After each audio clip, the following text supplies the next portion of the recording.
My mom did not like when we watched She-Ra, Princess of Power, which is still one of my favorite cartoons.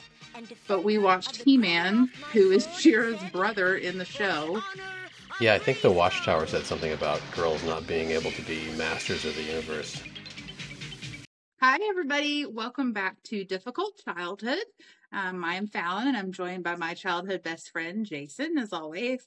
Hey. I hope everyone had a wonderful holiday. If this is your first time joining us, we talk about the shared experience of growing up inside the Jehovah's Witness organization and what it's like breaking free from that as an adult and how wonderful an experience that is. So we just hope everyone enjoyed their holiday, got some rest. We definitely took some time to ourselves to spend it with our family and our friends and just kind of decompress from all the chaos of the year. And it was wonderful and much needed. So I hope you guys all had that same opportunity. Not Absolutely. And all if of you us. didn't, it's okay, because we've all had terrible Christmases too, even inside the religion. Oh my goodness, I have a couple of them that were just the worst. So those happen too. So no big deal. But yeah. Oh, there's definitely a Christmas I spent literally by myself. I was divorced already, lived out far away from all my family. Christmas Day, I watched 3 movies back to back to back at the theater alone because Who knows? everybody else was like with their friends or family, and you're Oh just no. solo. It was so depressing. So hopefully no one had that experience. Which But if movies you did you did, it's watch? Do you okay. remember? It's over now. What did I watch? No, I don't remember. No, I Nope. take it back. I remember one of them was like a Jason Statham movie. Sure. That's a The classic Italian Job, Christmas. maybe. Oh my god. Oh. Something like that. Isn't he handsome Rob in that? Awful. Yeah. He's handsome Okay. in Well, anything. But that's neither here really? nor there. Oh man, Jason disagree. Statham, yeah, I think he's very handsome. I mean, the first name is amazingly hot, but other than that, it's a It's pass where it for all me. Yeah. starts. Yeah. So, something fun that we thought we would just briefly touch on today. It's been covered by, of course, every other JW discussion channel that there is. It's but the super fun topic of beards. Yeah. The Jehovah's Witness organization just announced that they're okay again, which doesn't make any sense. But if you don't know, beards have kind of been a no-no for the past 50 years or so, at least in the United States. And they just decided, cool, let's just grow them. Let's just let the follicles do what they will. Close to 100, I think. Yeah. Oh, really? Has it been that long? Yeah, because we're talking, what's his name? Not C.T. Russell, but Rutherford was the one that Hmm. didn't like him. And he started, I was just looking at this, he started being the general counsel for the organization in like 1907, and then he started being in charge like something like 10 years later. So he was the trouble mite there. He didn't like him. Not necessarily that beards were bad. It's just they adapted what society thought of them. They were catering towards man's opinion. What I mean, Yeah, yeah, that's mhm. interesting. And the fact that you're catering toward man's opinion, which is absurd because that's supposed to not be completely immaterial. Yes, but it is. And the fact that the hippie movement hasn't been in like 40 plus years. It's gone, Right. so them lifting that and benevolently going, oh my gosh, we're so on top. The Jehovah's Chariot, they always call it. Is that like Ezekiel or something? Like Jehovah's Chariot, that's the organization moving so fast, lightning quick in response Mhm. to whatever's happening in the world and whatever needs to happen for the organization. And it's like it took it 45 years to like shift direction. You're like, well, I think cruise ships are a bit faster than that. Well, Good God. I I think it's funny for 2 reasons. Because number 1, I've seen about 1,000,000 depictions of Jesus in artwork, books, stained glass. I've seen Jesus in all different races, Mhm. but there's one common denominator. When you see pictures of Black Jesus, he has a beard. White Jesus, beard. Asian Jesus, beard. Jewish Jesus, Semitic spoiler Savior. alert, he has a beard. Okay. So, I mean, pretty much any mainstream interpretation of what he potentially could have physically looked like. That's the one thing that they all have in common. Of course, he had a beard. And if you are someone that reads the Bible or has read the Bible, you know, during his the events leading up to the crucifixion, that was one of the methods of torture. It says that they plucked out his beard. So it's not Ow, like ow, it's ow, not like ow, stop it, ow. exactly. It's not like that's a new concept, like you know, faith and beards. I don't know why they like went against each other necessarily. So Well, and it's such a funny thing because early on, I saw this in another video about beards that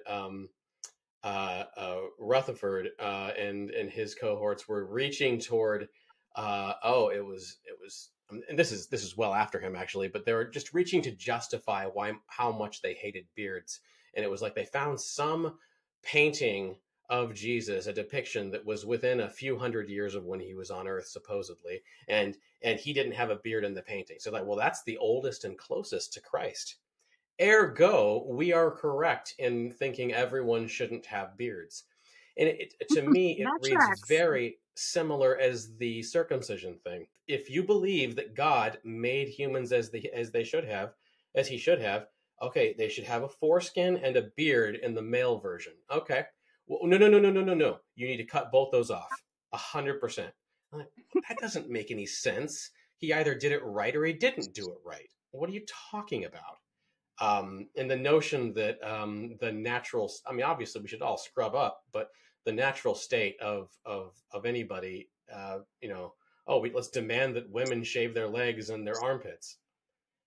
What? That's just not the way they come out. You know, if whatever you want to do for yourself is fine, but to have an organization impose that on you is hilarious. It's just preposterous. Yeah. I think I spent so long in the organization that's why I have these patchy spots. It's unfortunate, but hopefully that clears my system eventually. I've heard it takes like 5-10 years to clear your system. So, But then also, I haven't really heard. I mean, I watched the video where he explains like why it's suddenly okay. But the general feedback that I've got is just that, you know, it's more acceptable in the world, period.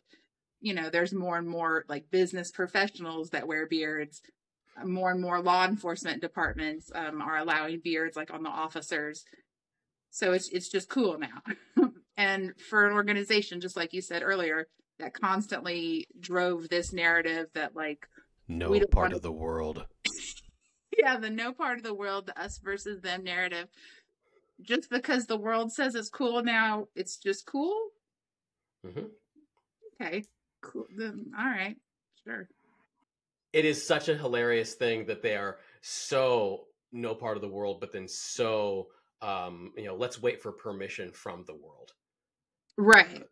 To do these things and Well, to make any adjustments. when we were younger or kids, of course, tattoos. Don't you dare. Don't you dare. And then I was reading in like the most recent version of like the Young People Ask book. And it was like, I'm thinking of getting a tattoo. And it never says like, you know, don't get it. It just says, you know, consider heavily your motivations for getting it and, you know, make sure you're, you know, not following like, you know, worldly persuasion, basically. Yeah. But it never says don't get it. And that makes me But then, laugh, of course, now laugh. they should, right. But then you make such an excellent point there. Consider your motivation and don't be, you know, persuaded by the world. But then literally Stephen Lett is, you know, well, we've been persuaded by the world. It's okay now. I think it's a little side note, right? Side note, I think Stephen Lett is probably fully 50% responsible for me waking up. Just that bananas whole visage. He's something. he is nuts. And I know I've heard like from his niece was on some other channel and she was talking about, no, he doesn't talk that way. Of course he doesn't talk that way. How I could you hope just like, not. good morning? Yeah, you're like, Jesus, what's going on for his wife, I like to think he's like the Jim Carrey of the governing body. He's so over Rubber the face. top, but he's not like that in real life. There's no way. Oh, sorry, swear. Um, it's so funny. It's just so funny. And of course, he managed to be condescending and sanctimonious. Like it's a privilege from the governing body that men can now grow their beards and have neatly trimmed facial hair. You're welcome. It was very much like The Rock so in that benevolent. Hawaiian Disney cartoon. Yeah. Just giving and giving. Oh, Okay, so I had this is what happened to a friend of mine. He a super nice dude, was serving as an elder, and I was in. Then I was, we met at an international convention, and he was just a sweetheart of a guy. And then he got what's it called, shingles on his face. Horrible problem. It caused like facial nerve damage on his face. Yeah. And so just brushing against the skin here and here and here was insane stabbing pain for him. And so he said, he a couple times he had public talks. He's just powered through. He's in tears. Just, it feels like you're scraping your skin off, even though obviously it's just firing off nerves that were damaged from shingles. So he's doing this for public talks. And finally I can't do this anymore, guys. If we need to just go ahead, and he had a neatly trimmed beard, because he can away from it, do the scissors. And so he's given public talks, but before every public talk, he would be, okay, well, if there's anybody new here, I do have a skin condition. That's why I have a beard. And as if it were morally corrupt of him to have a beard. How humiliating, first of all, to have to disclose your personal health information to a room full of congregants, and I'm sure plenty of strangers. Like, how humiliating. Outrageous. And then this is 8 years ago. And then he finally just stopped going out to other congregations because he would get complaints. Because, well, the organization says we shouldn't have beards, and that's the direction, and we shouldn't. And he's a perfectly tidy, clean, sorted, good speaker, nice guy. Right. It has nothing to do with his ability, his competency, or even the message that he was sharing. Just, he doesn't look like we think he should. Yeah. What an absolute ridiculous. Oh my goodness. I just, it boiled my blood back then. And I was like, I don't know why, but I'm really mad about that. And I just really didn't have my critical thinking together yet. But I was just like, oh, that's awful. This guy's getting run over. Oh, well, better wait on. Crying out. You're right. Let's just apply the old saying, wait on Jehovah, he'll fix it. And I guess he did, arguably. But again, his chariot is so pokey. Oh my God, buddy. A little faster. According to their standards, yeah. I was just recently discussing this specific topic with a good friend of mine who lives about an hour away from me, and I won't mention her name in this video, but I know she's watching, so I'm going to say hi. Bailey. We'll call her Bailey, sure. Hey, Bailey. She grew up in a mixed religious household, so her dad is a witness and her mom is not. Now, I will say she consistently tells me that her dad is amazing. He was a wonderful father, champion of all her goals, her educational goals, everything like that. Wow. Just like a really solid, amazing parent. And awesome. They are very, and they're very close. But she just asked me last week if I had heard anything about the beard issue, and we just had like a brief conversation about it. And she said, I'm an adult now, and I try not to be like argumentative with him, but my hope is always that he'll wake up, he'll leave that organization. She said, I don't know why he's like so excited about the beards. And I was, talking about how it's been a no-no for so many decades. I said, I'm sure he is excited. She said, I wish there was just one concept that he could grasp that would kind of like shake up his thinking, even if it was something, you know, more trivial, even like the beards. And I said to her, I said, well, you know, he should, if it ever does come up in conversation, I said, he should think about this. She said he was growing a beard and he was real excited about it. I said, if he had chosen to grow that beard 90 days ago, they would have stripped him of every privilege he has. Same beard, same whiskers, same man. Same bro. But if he had grown it 90 days ago and, you know, refused to shave it, first he would have got, you know, brothers would have come and talked to him. Is everything okay? Are you going through a hard time? You know, is there something going on that we need to know about? And if he had just stuck to his guns and said, nope, I just want to have a beard, eventually they would have said, you know, you're not modeling Christian behavior. You're allowing yourself to be influenced by, you know, worldly persuasions and trends and things like that. And I told her, I said, eventually they would have taken every privilege he has. And when I say privilege, I mean, that's the term that they use for what you're allowed to do within the congregation, responsibilities. Or things that make you look good, things that bring honor to your family, jobs that are like, oh, he's important, he's useful. Yeah, permissions that you have as far as like participation within the congregation meetings, or responsibilities that you have, your role as a whatever, ministerial servant, elder, things like that. I think it's important also to note that Stephen Lett covered that and said, you know, basically that if you had jumped the gun like that, you would have still been in the wrong, is basically what he said. And he said, I don't know if you ended up watching the whole thing. It's really hard. It's a hard to watch thing. I hung in there for a while. And after so long, I was like, all right, I get it. It's just a crazy, wrinkly old tomato. It's just insane. But he literally basically, well, you know, those who wanted to run ahead, well, they would have still been in the wrong. You know, we have to, you know, it was very much this is a privilege you've been given by the organization, by the governing body. You're welcome now. But if you were running ahead, or if you were questioning why this decision wasn't made before, you're still in the wrong. And so that it was just a slap down on everybody who had any independent thinking well before that. And the arrogance, the audacity of it is shocking. Yeah. So we had a really good conversation though. And cool. she checked out some of our videos, and I asked her if she had any feedback, and she said, well, I love everything I've seen.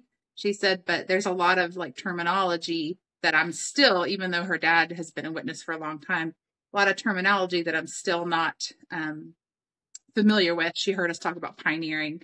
That's a good note. Yeah. So I said that I would make a conscientious effort that if we did use it like a JW term, we would give a little caveat, like a little explanation of what it meant. So thank you, Bailey, for watching and giving your feedback. That's awesome. Yeah, thank you. Yeah. Yeah, Copper. Every once in a while, and I don't know if I'll edit this or not, but every once in a while there's that between thoughts you do come out and you just go full Edward G. Robinson. Yeah, see? Just transatlantic, everything, the whole bit. I love it. I'm a strange lady. Me and my Tommy gun. Strange ladies. I'm taking off my shoes. Something fun, I thought, just to keep it light to start the new year off rather than jumping into the more serious stuff. There's plenty of time for that later. Something just light I thought would be fun to look back on was the choices of entertainment that were allowed for JW kids or not allowed for JW kids.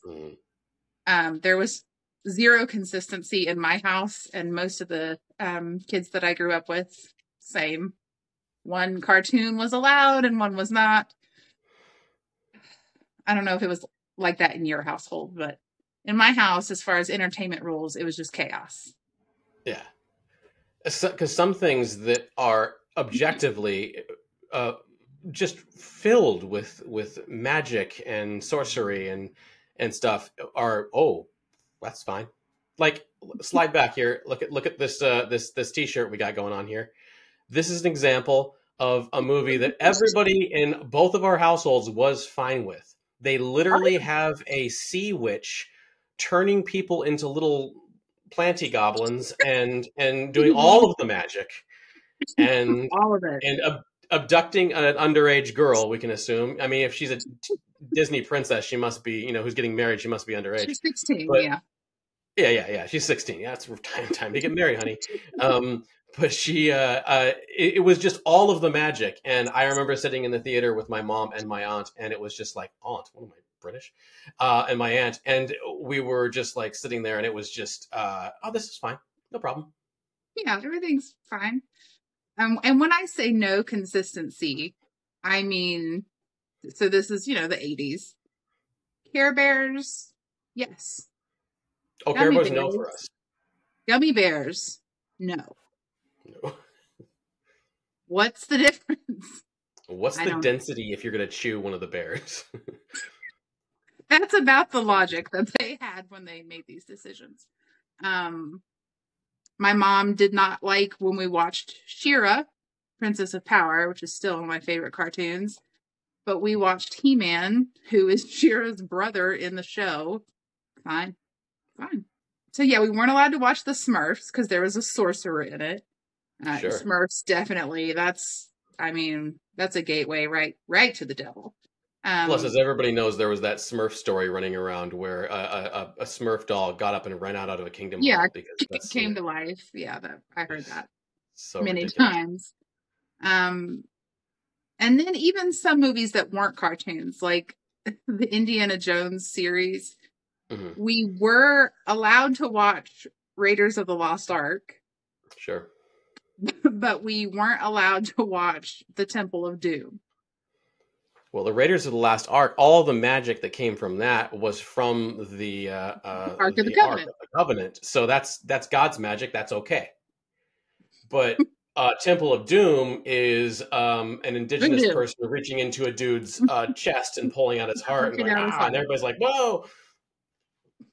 I mean, that's a completely different cat. That's otherworldly. That's not, or that's other culturally. So you can only allow magic from the one culture. If it's Judeo-Christian magic, it's fine.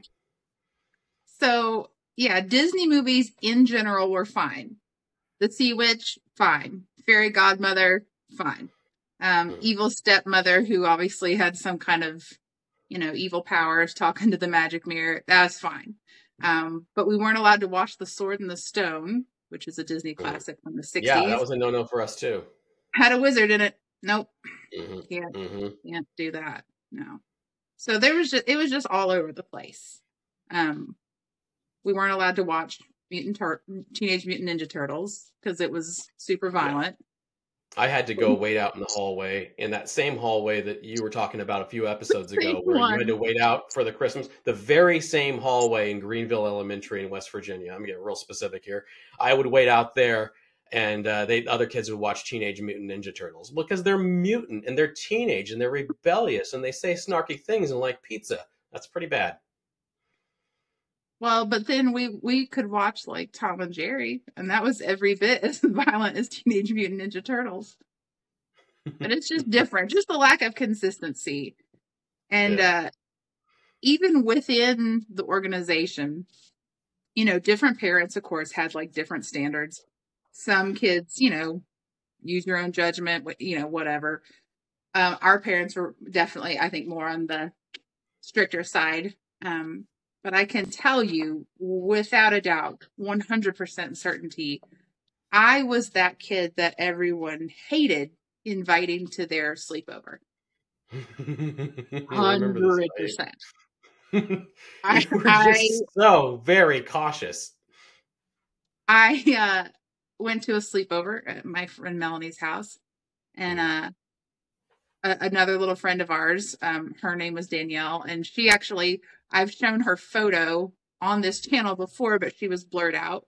But she doesn't mind me using her name, and we'll discuss that on another episode. She's amazing.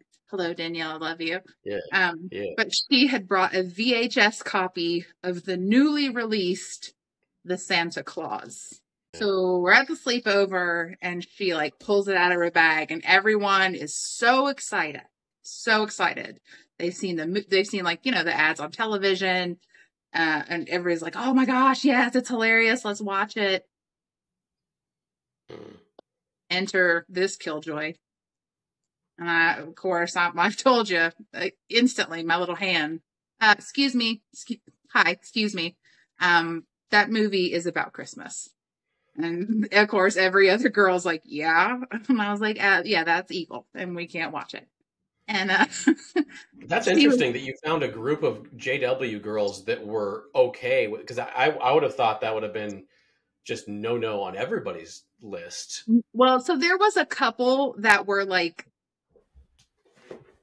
feeling the same way I was, but they were smart enough to not like speak up and make themselves look like nerds, Ostracize themselves. They didn't want to like rock the boat.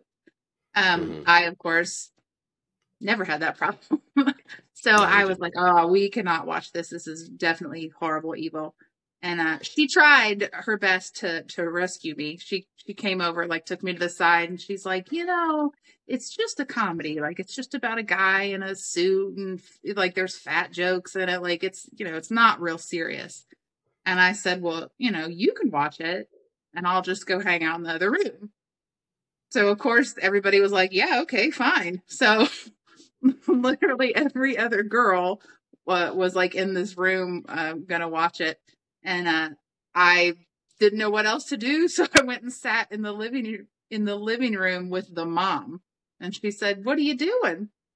And I was like, oh, I don't want to watch that Santa Claus movie. And she's like, what are you talking about? And she probably wouldn't have cared, except that because it made me uncomfortable, then maybe she felt bad. So or she's going to hear about it from your mother because you're going to get home, and then she's going to be the mom who let out the kid. Yeah, she doesn't want to be that chick. So then she had to like go in there and be like, maybe we could watch something else. And everybody was not happy. Nerd. I really was. And then a similar thing happened with the movie Powder, also from the 90s, about the kid when he was in the womb. His mom was like struck by lightning or something, and he has all these like telekinetic for movies back then powers. Anyway, it was PG-13, which also was in our house. Was like you had to at least you had to have permission to watch PG-13. You'd have specific permission in our house for PG-13. Well, I was like 18. Like, till I managed to go, I said, this is dumb. I got to leave and get my own apartment. It was at that level. Like, what are you playing in here? Well, that's Titanic. There's some titties. Not going to happen. So I called my mom from their landline, and I was like, Mom, they want to watch a PG-13 movie. And Mom's like, what's the movie? What's it about? And I was telling her, and she's like, well, just use your conscience, like use your best judgment. And if it gets, risque or whatever, she's like, you just go in the other room. I can't believe I was invited to any parties. I can't believe that either. That's mean. Brutal. It's so funny. Okay, where do you stand on Gremlins? I have seen Gremlins as an adult. I mean, I was literally probably 35 years old. See, my brother saw Gremlins, and this is the only privacy I'll give him, is I won't say which brother. And this speaks to how bad for children that this religion is that he saw it. It scared him. He thought it was demonic. He then prayed to specifically Jehovah, the way Jehovah's Witnesses are taught to pray. And he said, if you save me from the demons, he was a little guy. If you save me from the demons, I promise I'll never watch that movie again. And he wouldn't. Like, I was in my 20s. I'm like, this is a silly outing when I watch this movie. And he's like, no, I can't watch that. And I finally got out of him. That was why he couldn't watch it. Because he promised to God. Because he was so scared. And that's what happens when you are in this religion. You get so scared of these kind of things attacking you. because it's always taught, well, if you watch something like this, you're going to open up your household to demons. They're going to enter into your house. It speaks to how ridiculous the organization is in teaching that even silly little movies with puppets in it, they're spinning on a microwave, and it's just, we're scaring the daylights out of children, and we're making things that are silly scary and life-threatening and terrifying. That's awful, and it's just awful for a child, particularly a child who's prone to being a little worrier. Yeah. Mm-hmm. Yeah, that's sad. It makes me sad to think that anybody would be so fearful, not just necessarily of the movie, but fearful of the consequences of making a mistake. That they feel like they would have to like barter with God for forgiveness. Right. And I remember even into my 20s, I'd watch something with my wife, and I'm like, I shouldn't be watching this, but hey, what lies beneath? It's fun. And you watch it and you go, is this something that I'm going to let something in? And I was even then, at the beginnings of, grain of salt, with all this stuff.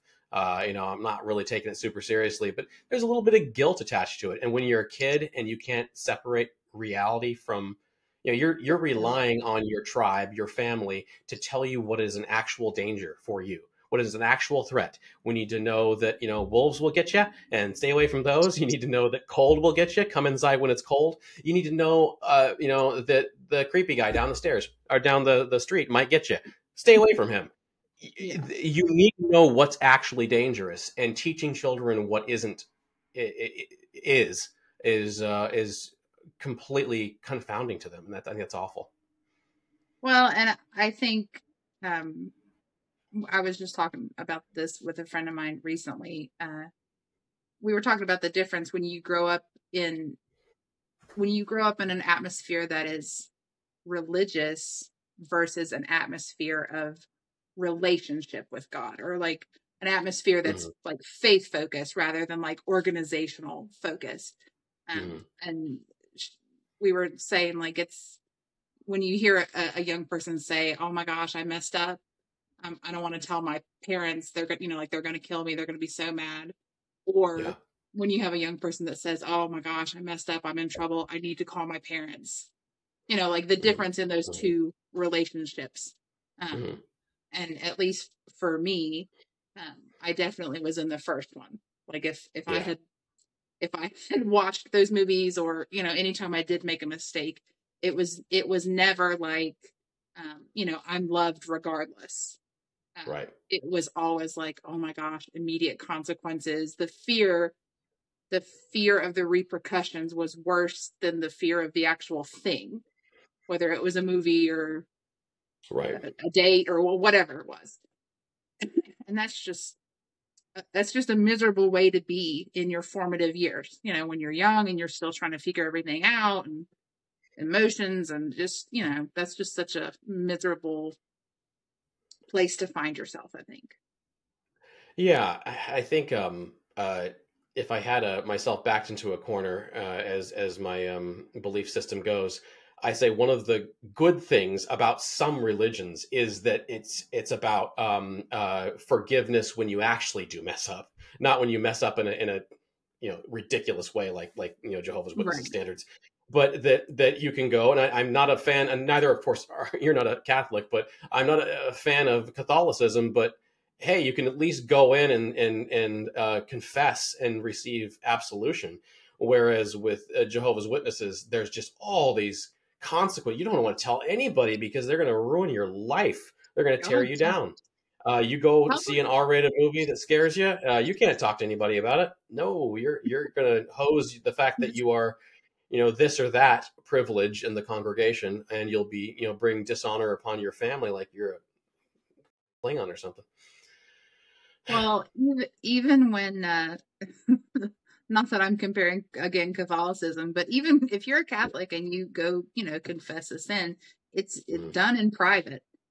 You don't have that sin announced to the whole congregation, and your public, your public rebuke, made known to every person and their granny.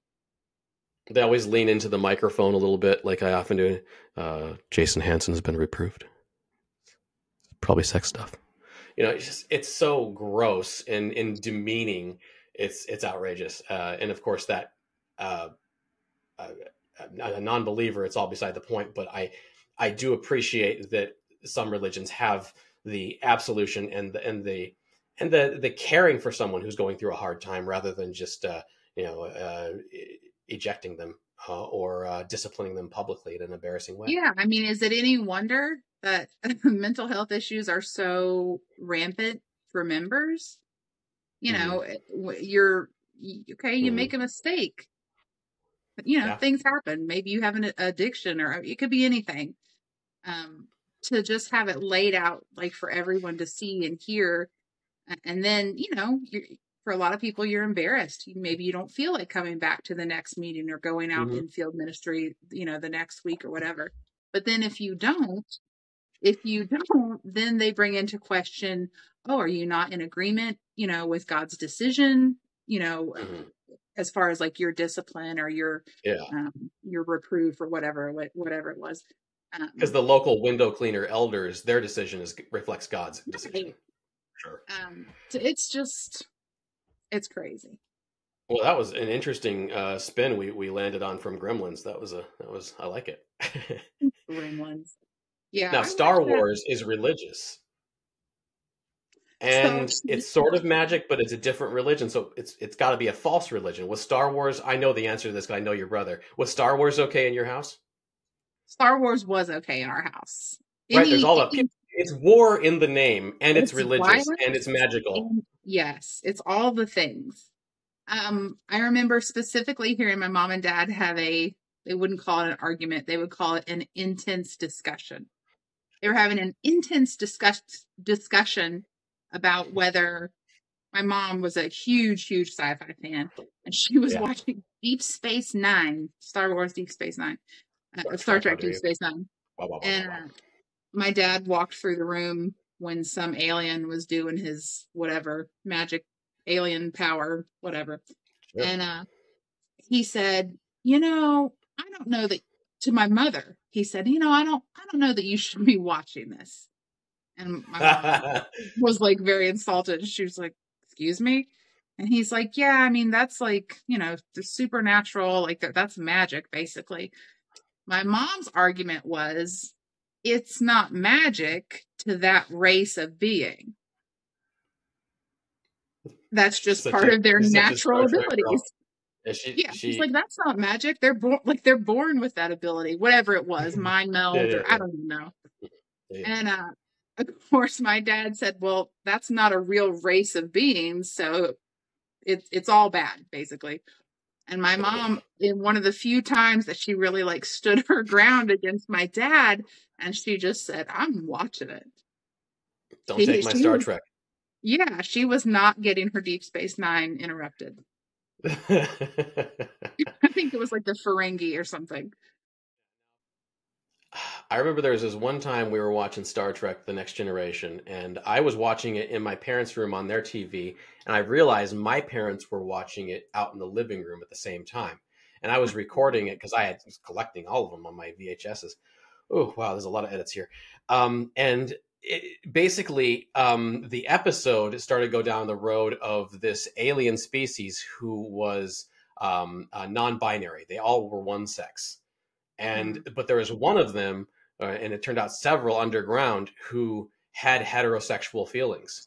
And they went through this whole thing about, it was clearly, the moral was homosexuality is something that you shouldn't be, ostracized, or there shouldn't be deprogramming camps, is what their point was. But my parents were watching that out in the living room, and oh man, they came down that hallway quick. As soon as the message that wasn't quite matching came across. And I imagine maybe 1960s Jehovah's Witnesses had the same thing when there's an interracial kiss. But it was just such a, I was like, oh, this is a new idea to me. And my mom's like, no, don't look at that. Oh, I can hear those footsteps flying down the hallway. And you could hear them, even though it was tread upon seafoam green, super plush carpet. Super plush. You could still hear them coming. Well, I said in an earlier episode that I don't think my parents had ever watched an R-rated movie. That is not true. I remembered after we had that discussion, one time I asked my mom if I could borrow a sweatshirt that she had, and she said, "Yeah, it's in the drawer of the dresser." So I went to get the sweatshirt, and there was the VHS copy of Air Force One with Harrison Ford. Oh yeah, and of course I was like, like, Good heavens, flabbergasted. I was like, "Oh my gosh!" It's a pretty solid movie. Well, and it was just like the VHS tape. Like it wasn't like from Blockbuster or anything. And of course, I immediately was like, noticed you had a R-rated movie in your dresser. And she's like, don't even get me started on that. So when the first Lord of the Rings came out, 2000 maybe, 2000? Yeah. Obviously, no. R1, yeah. Yeah. And I told my mom was always a big reader. She's a big fan of literature. So she, she knew obviously it was based on the classic book. And I think in that way, she was like, I don't care if you watch it. But then the JW half of her brain or majority of her brain was like, no, it's magic. So I was, over 18 at the time. And she said, well, I can't stop you from watching it. She said, but, we don't want to like be around when you watch it. Well, I mean, I lived at home. So, I mean, she had to know I was going to like bring it to their house, to watch it. Yeah. Yeah. So I watched it with the volume turned way down low when I was like 18, 19, maybe at their house. I had to watch it at like 1:00 in the morning because I had to wait for her and my dad to fall asleep. And it's such a long movie. That must have been hard. It's a long movie, and your mom was a night owl. She would stay up late. Yeah. Yeah. So just the lengths you went to. I was watching the first one at my uncle's house. I had the 3 sets because I moved to his house in like late 2002, 2003-ish. And I had the first, I guess I just had the first one because that was always on DVD. And I was playing it, and he walked in, and his first question, my dad's brother, first question was always, "What's this? What are we watching?" Because he was certain that something was trying to get in his home. I can hear. Yeah. And sure enough, right at that moment, like, it's "You shall not pass." And he's like, "Well, that seems magical. I don't know about this." And that shut that down. And then he had to have this long conversation with me about why I felt the need to watch that. And I thought, well, I mean, it's pretty cool. And it's about, it's actually about World War II, actually. So it was very interesting because he has experiences. And I went on this long thing with it, and he wasn't having any of that. So I just hit it. And also there's dragons, so. I mean, there's dragons in the Bible, I think, or something. Yeah. So, like I said, for our first episode of the year, we just wanted to keep it light. But we thought next time we would maybe recap just some of the bigger changes that the organization has undergone in the last several years, even the last 10 years, but specifically 3 big ones in the last year. 2023 was a big year of change. So we just thought we might recap that for some people that aren't familiar with how the organization today is just so different from the organization even that we grew up with. Right. It's a wholly not the same religion. I mean, wholly with a W. It's completely not the same religion as when we grew up. The form, not just the format of the meetings, but there are just lists of things that we could go through. And this gang of governing body members are they a gaggle? I don't know, a murder? They there you go. This group of governing body members are so different from the Henschel and the Sidlick and the Barr and Berries of our childhood. This is a completely different religion.